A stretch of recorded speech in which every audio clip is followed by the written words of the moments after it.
విద్యావంతులు, మేధావులు, ఉపాధ్యాయులు, రెండుకు రెండు ఎమ్మెల్సీలు ఉత్తర తెలంగాణకు సంబంధించి బీజేపీని గెలిపించడం జరిగింది.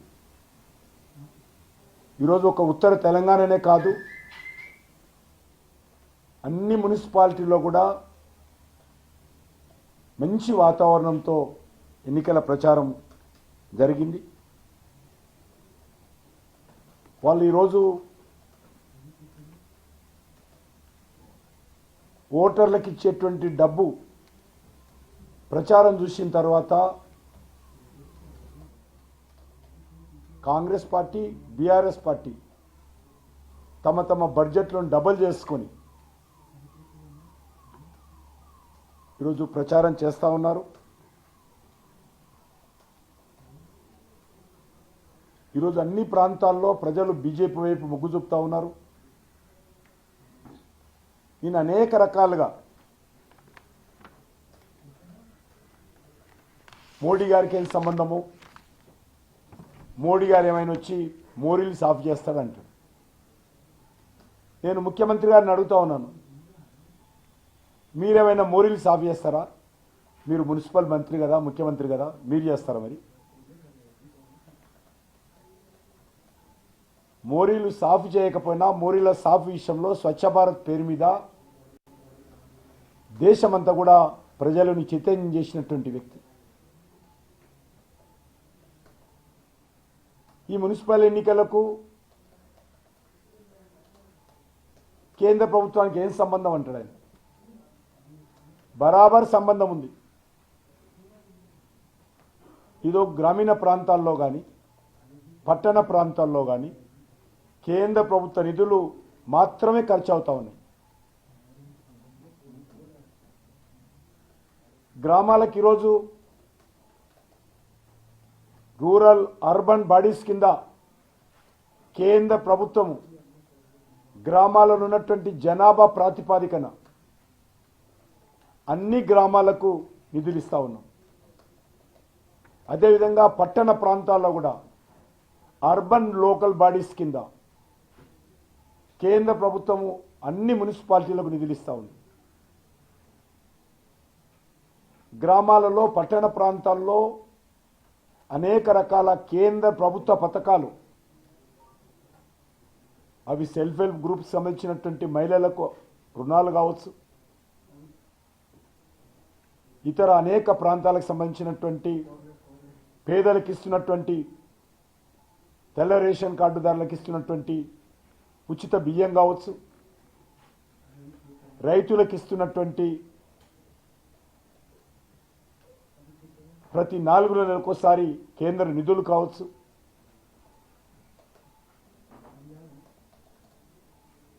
పట్టణ ప్రాంతాల్లో గ్రామీణ ప్రాంతాల్లో టాయిలెట్ల నిర్మాణం కానీ, లేక జనధన్ అకౌంట్లు కానీ,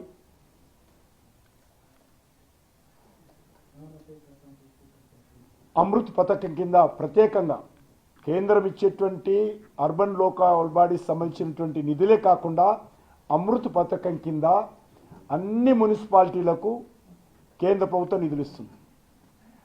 నేను ఈరోజు రేవంత్ రెడ్డిని అడుగుతా ఉన్నాను, మీరు వచ్చి 2.5 సంవత్సరాలు కావస్తుంది కదా, ఏ మున్సిపాలిటీలకు నిధులు ఎక్కడ విడుదల చేశారో చెప్పాలి, ప్రకటించడం కాదు.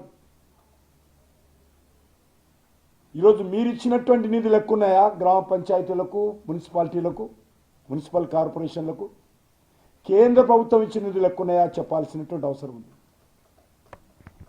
ముఖ్యమంత్రి గారు మాటలు కోటలు దాటుతాయి తప్ప ఆయన పనులు మున్సిపాలిటీలకు, పంచాయతీలకు చేరవు. అనేక రకాలుగా ఈరోజు వ్యక్తిగతమైనటువంటి ఆరోపణలతో ఆయన విమర్శిస్తూ ఉన్నాడు. ముఖ్యంగా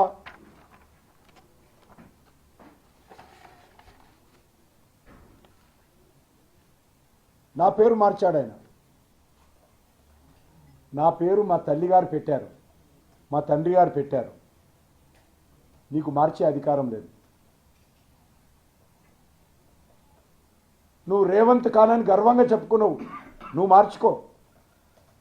ఎందుకంటే మీరు పార్టీలు మారుతారు, జెండాలు మారుస్తారు, ఎజెండాలు మారుస్తారు.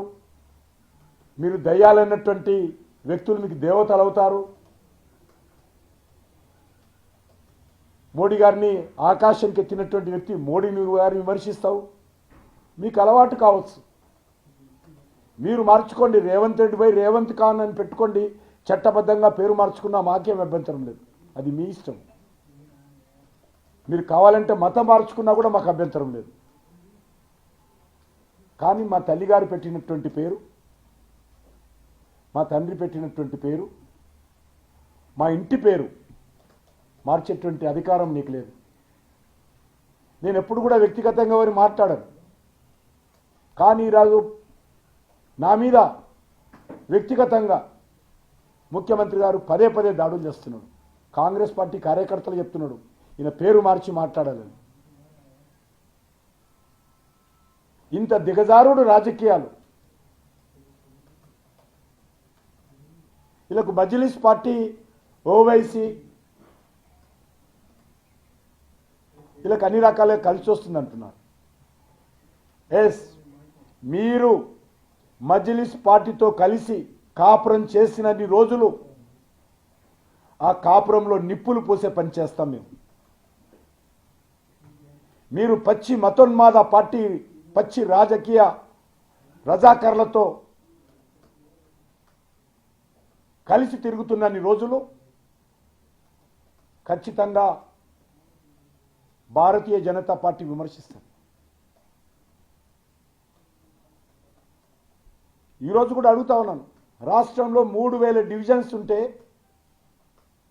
మజ్లిస్ బలం సుమారు 1000కి పైగా డివిజన్లలో ఉంది. మరి అన్ని డివిజన్లో పోటీ చేయలేదు. ఎందుకంటే మీకు వాళ్ళకు ఒప్పందం. ఈరోజు నేనేదో టీఆర్ఎస్తో కలిశానని,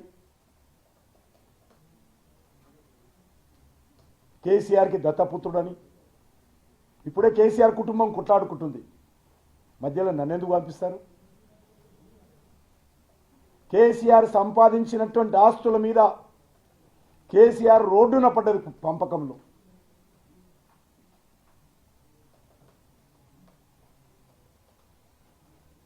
నేనెవరికి దత్తపుత్రుడు కాదు.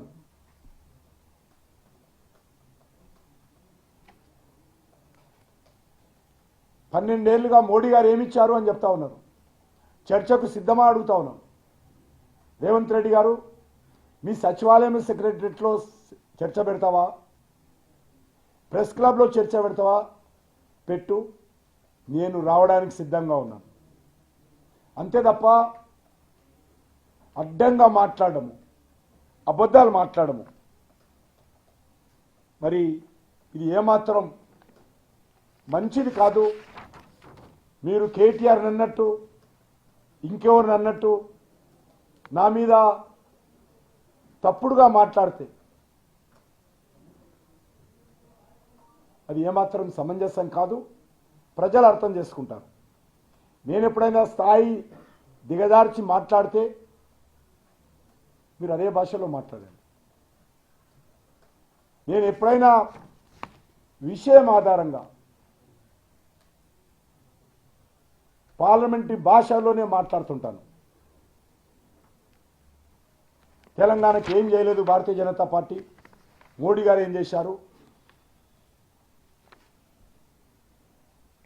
ఎప్పుడు కూడా పాలమూరు రంగారెడ్డి ప్రాజెక్టు కేంద్ర ప్రభుత్వము జాతీయ ప్రాజెక్టుగా చేస్తామని ఎక్కడా ప్రకటించలేదు. అదేమైనా రేవంత్ రెడ్డి కలబడ్డదేమో. ఆయన మరొకది అంటున్నాడు, ఈ ప్రాజెక్టు కింద డిపిఆర్ అప్రూవల్ కాలేదు, 27,000 కోట్ల రూపాయలు అక్రమంగా ఖర్చు పెట్టిండు కేసీఆర్ అని చెప్తూ దాన్ని జాతీయ ప్రాజెక్టుగా ప్రకటించలేదు బీజేపీ చెప్పిందంటాడు.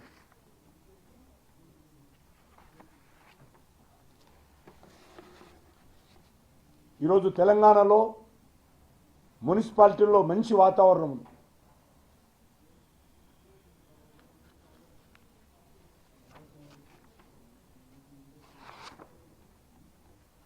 బీఆర్ఎస్ పార్టీ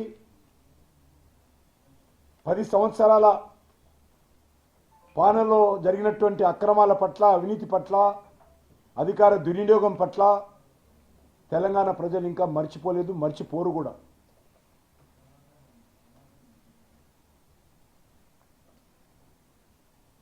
పది సంవత్సరాలుగా దోచుకొని దాచుకున్నటువంటి డబ్బుకు పంపకం విషయంలో, ఆస్తుల పంపకం విషయంలో ఈరోజు బీఆర్ఎస్ పార్టీ రోడ్డున పడ్డది.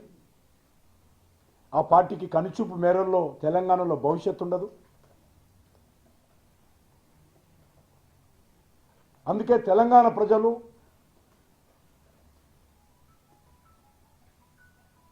భారతీయ జనతా పార్టీ వైపు చూస్తున్నారు.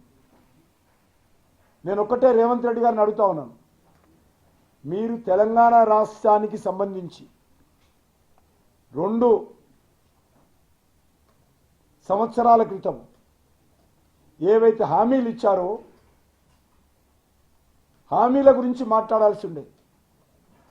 అది ప్రధానమైనటువంటి ఎజెండా జరగాలి. తెలంగాణ రాష్ట్రానికి పరిమితమైనటువంటి మీ హామీలు, మీరు అధికారంలోకి వచ్చారు. మీరు అధికారంలోకి వచ్చిన తర్వాత పార్లమెంట్ ఎలక్షన్స్లో ఓటు అడిగారు. మీరు అధికారంలోకి వచ్చిన తర్వాత ఎమ్మెల్సీ ఎన్నికల్లో కూడా విస్తృతమైనటువంటి ప్రచారం చేశారు. జూబ్లీహిల్స్ అంటే అదొక పరిమితమైనటువంటి ఒక అసెంబ్లీ, కానీ ఇది ఎమ్మెల్సీ ఎలక్షన్స్ 46 అసెంబ్లీలలో 50% తెలంగాణలో పోలింగ్ జరిగింది. మళ్ళీ మన గ్రామ పంచాయతీ ఎలక్షన్స్లో ఓటు అడిగారు. ఇప్పుడు మున్సిపల్ ఎలక్షన్స్లో ఓటు అడుగుతున్నారు. మీరు గెలిచిన తర్వాత, మీరు అధికారంలోకి వచ్చి ముఖ్యమంత్రిగా ప్రమాణ స్వీకారం చేసిన తర్వాత ఇది 4వ ఎలక్షన్. అసెంబ్లీ ఎలక్షన్స్ తీసేస్తే 4వ ఎలక్షన్. ఈ 4 ఎలక్షన్స్లో కూడా మీరు ప్రచారం చేస్తున్నారు. కాబట్టి మీరు చేసిందేందో చెప్పండి. ఎంతసేపు ఉచిత బస్సు అని ఊదరగొట్టడమే తప్ప ఏం చేశారని అడుగుతా ఉన్నాను.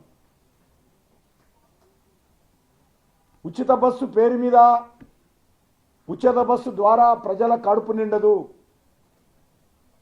తెలంగాణ సమస్యలు పరిష్కారం కావు. బస్సులో ఫ్రీగా తిరిగినంత మాత్రాన ప్రజలకు ఉపాధి అవకాశాలు రావు. బస్సులో తిరిగినంత మాత్రాన మీ ఇచ్చినటువంటి 6 గ్యారెంటీలు ప్రజలు మర్చిపోరు. ఉచిత బస్సులో తిరిగినంత మాత్రాన మీరు 420 హామీలు, 420 హామీలు ప్రజలు మర్చిపోరు. భారతీయ జనతా పార్టీగా పదే ప్రశ్నిస్తాము, పదే మాట్లాడతాము. కాబట్టి వాటి గురించి మీరు నిన్న చెప్పినుంటే సంతోషంగా ఉండేది, సభలలో చెప్పినుంటే బాగుండేది.